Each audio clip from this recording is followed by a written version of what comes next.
Ladies and gentlemen, there was an eclipse yesterday that we could not see in Los Angeles. So good luck to you. If you got to see it, may fortune be in your favor. The once in a lifetime event that happened that won't happen for another 10 years. Even though an eclipse happened last year, they're always like, this is a once in a lifetime thing. This is so rare.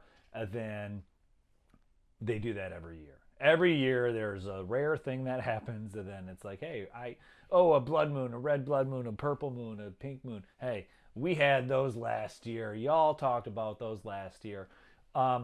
We couldn't see it in LA. I like eclipses because the shadows on the ground. Like if a cool eclipse is happening, like last year there was an eclipse and we saw it in LA, and I was walking to go get some donuts, which I've cut out of my diet now. I stopped. I love treats. Baked goods are my vice, right? I don't drink. I've never had a drop of alcohol in my life. I don't smoke. Dabble in mushrooms as of late, but that's more for my depression.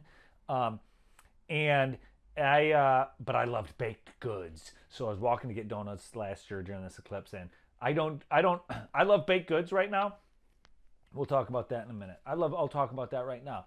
Baked goods, real quick. Baked goods are my vice, and I'm trying to eat healthier, and I'm trying to not eat as much junk food. So I've made it a point. If you follow me on Instagram or any sort of social media, you'll see I'll post pictures. I've been becoming a baking fiend. I'm in my baking era, like Taylor Swift. Razzle's baking era is 2024. If I'm going to have a sweet tooth and eat treats, they're going to be treats that I make myself. I've learned how to make homemade Pop-Tarts. I've learned how to make Reese's peanut butter eggs for Easter. And recently, last weekend, I made little mini apple pie tarts with mixed berry. There's some blueberry, strawberry, raspberry, then some brown sugar glaze on there. Delicious. So I was walking to get donuts last year during the eclipse, and the eclipse was happening. And all over the ground and trees and buildings, there's these little cool eclipse shadows, and those are cool. And the eclipses are cool. I like space. I love lunar stuff. I love the moon. I was on my friend Natasha's podcast last week, and we were talking about woo-woo energy and magic, and I'm also in my magic era, right? Like I kind of believe in magic and manifestation and what the universe can do to you. And I used to not, and I used to think like horoscopes and not so much horoscopes, but astrology. I used to think that was all bullshit. And the older I get and the more I learn about science and just nature, I'm more in tune with it. Like I do think if solar flares can affect the earth and people and radiation and things like that, why wouldn't the hiding of it during an eclipse, why wouldn't that somehow affect us as well if the sun is amplified or being hidden more? Like seasonal depression, right? Like if it's gloomy all for 6 months, people get sad, which is also the seasonal affective disorder, which is also the acronym. So why wouldn't the eclipse affect us in some way, just like the moon affects us? I think I was on the podcast, my friend Natasha's podcast, and I was talking about how I think the moon actually could affect humans, and as is the earth, right? Like if the moon's gravity can affect the tides, right? Like if the moon's gravity can affect the water on the earth, which is the earth is 75% water. If the moon's gravity can affect the tides because it's water, and humans are 70% water, how come the moon can't affect the water in our bodies the same way? So I think it can. That's why I think there's a reason why the full moon has a wives' tales and old stories and history about like werewolves and affecting people differently, because I think it affects us somehow. I don't know how, but I think if the moon's affecting the tides based on its gravitational pull and the size of it and where it is on the planet, I think why wouldn't it be able to affect the water in our bodies as well? On top of the fact that electromagnets are electricity and magnets and iron. And the earth is a giant ball of iron, and there's electricity in the earth. And humans have iron in their bodies, and we have a bunch of electrical impulses firing at all times. So I do think grounding and connecting to the earth is something. I do think there is something to, all of us humans on this giant ball of iron, some form of it's like Ghostbusters 2, right? Like energies. There is something to magnetism or whatever. I don't know what it is, and I sound Looney Tunes, but it makes sense when you bullet point everything out like a logic puzzle. If this, then that, then this, then that, then it kind of makes sense, right? Um, so yeah, the eclipse is happening, and everybody's like, "Oh, this is a rare thing." But then I saw a tweet, and I'm going to read this. There's also a cool thing happening that's even cooler than this eclipse happening right now, because um, it is called a nova. Somebody posted about this, and I'm going to look at my computer here. But there, the headline is: a cosmic explosion will be visible to the naked eye in a once in a lifetime stargazing event. Now, once again, this is a once in a lifetime thing. I get it. But this seems way cooler than an eclipse, because eclipses happen, let's face it, all the time. This event that's going to be happening is an event known as a nova, and it will be so bright that a new star will seem to appear in the night sky, temporarily visible to the naked eye. Now, that is cool. I'm going to read a little bit here for you. A rare cosmic eruption. This is by Denise Chow. This came out March 22nd, 2024, so a couple weeks ago. A rare cosmic eruption is expected to occur in the Milky Way in the coming months. An outburst so bright that a new star will seemingly appear for a short time in the night sky. That's awesome. The event, known as a nova, will be a once-in-a-lifetime skywatching opportunity for those in the northern hemisphere. Sucks for me. According to NASA, because the types of star systems in which such explosions occur are not common in our galaxy. The stellar eruption will take place in a system called T Corona Borealis, which is 3,000 light years away from Earth. It contains two stars: a dead star, also known as a white dwarf, closely orbited by a red giant. Red giants are dying stars that are running out of hydrogen fuel in their cores. The sun in our solar system will eventually become a red star and die out, according to NASA. Stuff I don't understand. At its peak, the eruption should be visible to the naked eye. It's going to be bright in the sky. It'll be easily visible from your backyard if you're in the northern hemisphere. Now, this is also why some people aren't talking about it, because they don't know when it's going to happen, right? They just say astronomers predict that the nova explosion could happen anytime between now and September. The last time this particular star system erupted was in 1946. Schaefer said, "So my grandmother turns 90. Guess what? Twice in a lifetime event, dude. My grandma turns 90 in June, and she was alive in 1946. So this isn't and another eruption will likely not occur for another 80 years. Guess what? So it's a twice in a lifetime experience. If you live to be 90, hey, you've seen both of them." Scientists need to stop saying once in a lifetime event when it happens every 70 to 80 years. Scientists should not be able to say this is a once in a lifetime thing unless it's at least 200 years. That's my thought on that. So that's about the eclipse here. That's about the eclipse. I got a couple other things I want to talk about here. The eclipse is happening.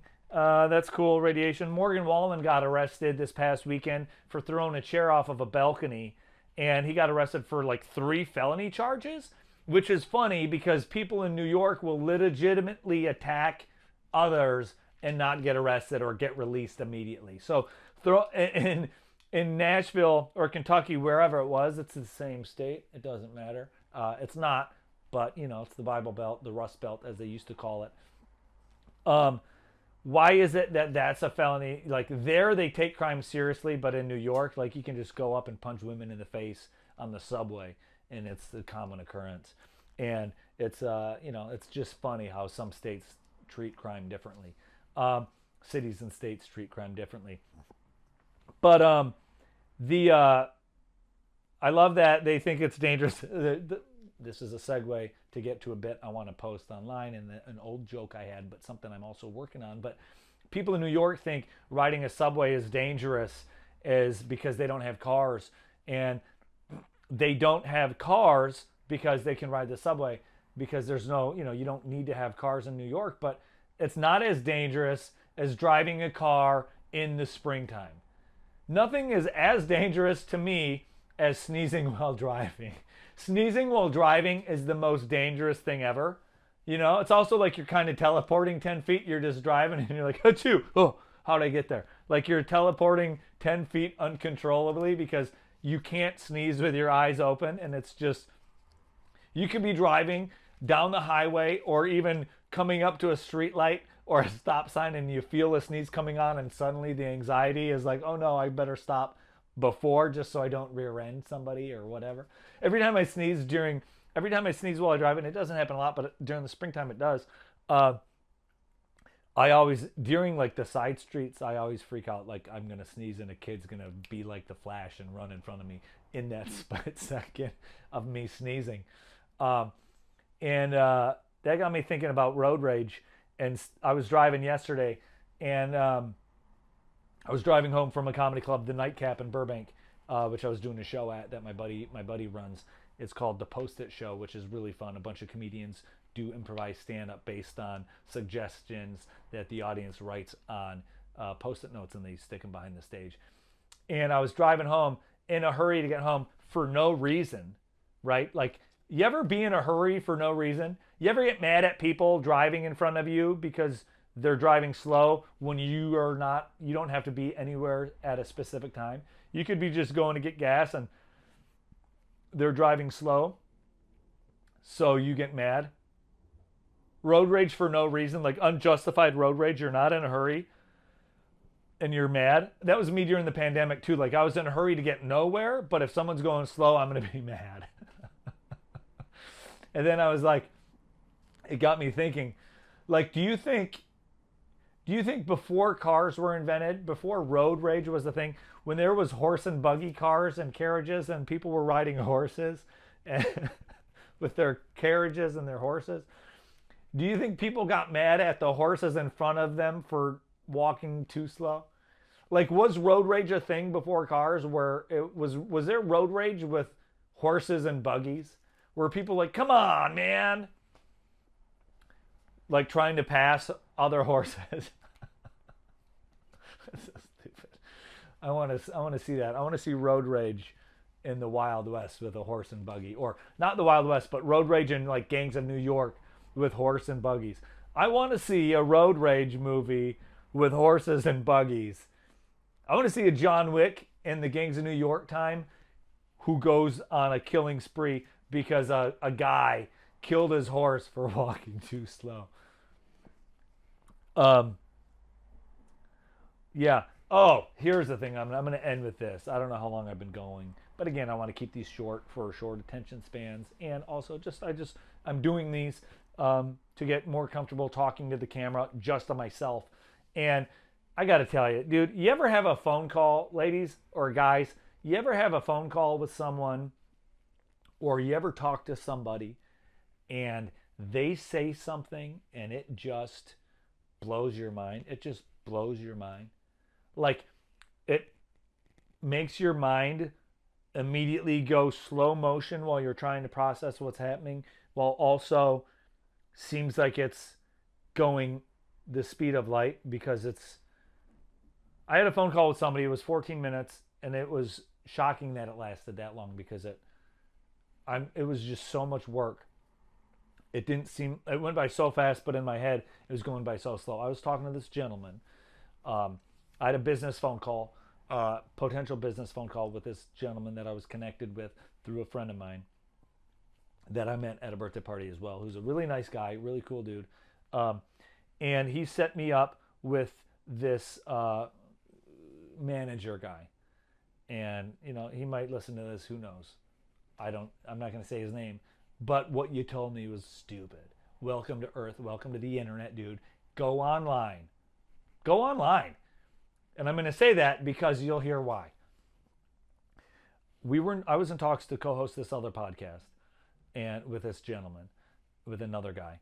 And the manager, I was told the manager didn't think I was a right fit. And it's not, and the manager, they're like, the manager doesn't think you're a right fit, but have a call with this guy and maybe you can come up, pitch him some of your other ideas, or have a phone call with this guy and maybe you can come up with something else. So I'm on the phone with this guy, and he's like, "So what's your deal?" And I tell him, I'm a comedian, I'm a writer, I'm a creative, right? I create things. I'm a creator, and a content creator, and which I hate the word content, but 2024, welcome to Earth. Everything's content now, right? If you watch it, it's content. If you read it, it's content. It's not a blog, it's content. Everything's content. And I have this phone call with this guy, and I tell him, I'm a comedian, content creator, da da da da da, and he goes, yeah, I'm a manager, but I'm also a content creator. I'm also a creator. I created this thing, and I was thinking about you as a comedian, and I don't think you're a right fit for this project that I'm working on, but as a creator, I have an idea for you for another podcast we could create together.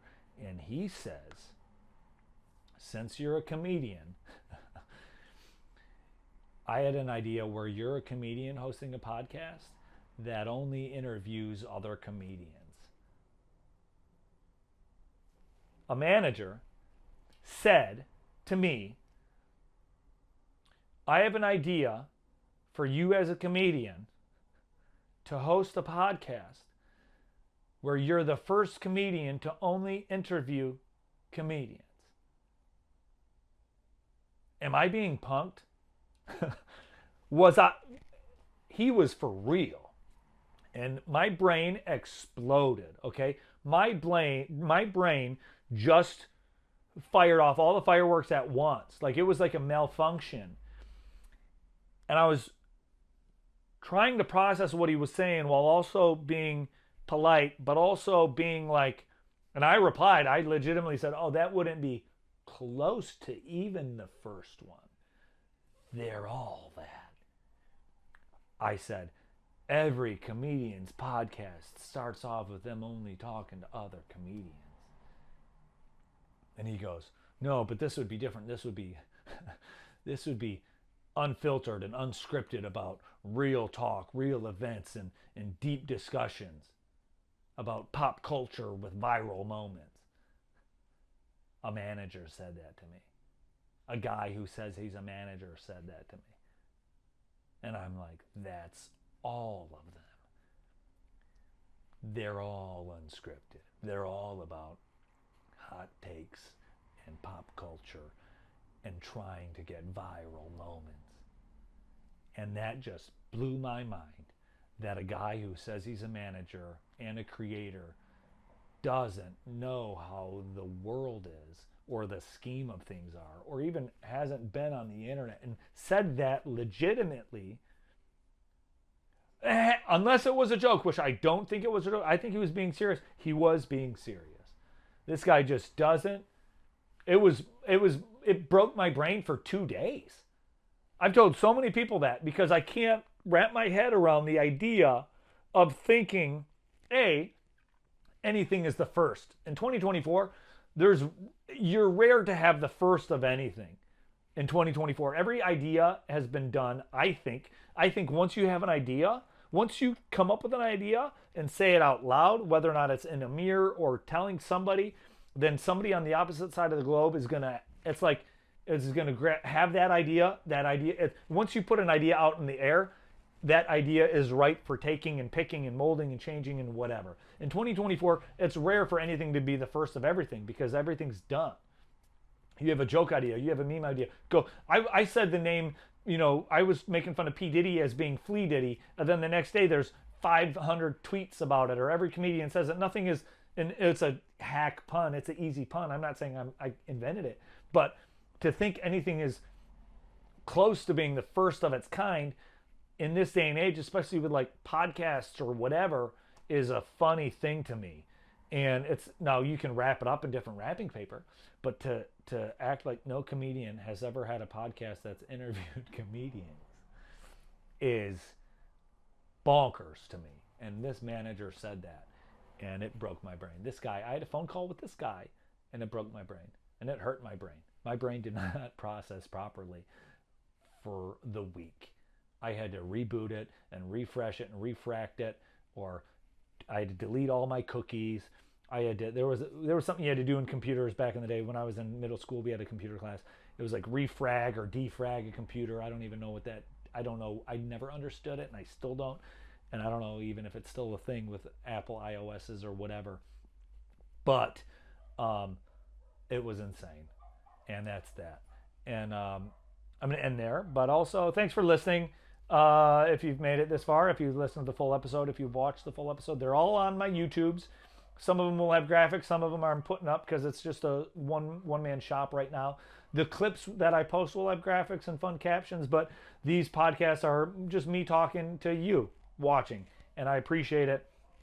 And thank you for subscribing. I'm slowly getting more subscribers on my YouTube channel. I'm almost at 600, which is not even close to being a lot, but it's baby steps. You know, I'm really trying to be present in myself and my career and just me being a creator and taking baby steps and taking the little wins and, you know, being consistent with posting this every Tuesday on Spotify and all the audio platforms if you're listening to this.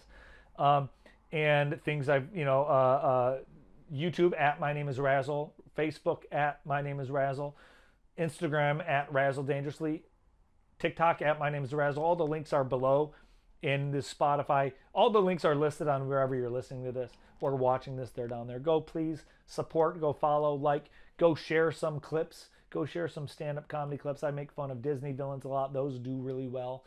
Go post those, go share those. I appreciate the support. And I hope the eclipse gave you good luck and good fortune.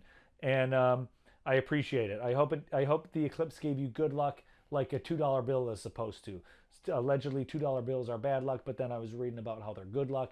And my buddy told me they were bad luck, so then he had to sage his house because he got one. And I'm like, oh shit, is that real? Because my great uncle used to give me $2 bills every time he would come up from Alabama, and maybe that's why I have bad luck right now, because I've gotten hundreds of $2 bills. But then I was reading more about them, and the Asian culture thinks $2 bills are good luck, and they'll give them out as presents on the Lunar New Year in red envelopes, and maybe they are good luck. So regardless, may you have good fortune this week. May good things happen. I'm sending you thoughts and prayers and positive vibes. I hope whatever you're excited about comes true, comes to fruition. And I appreciate you. I appreciate you listening to this and supporting me in any way you can. And don't forget to check the expiration date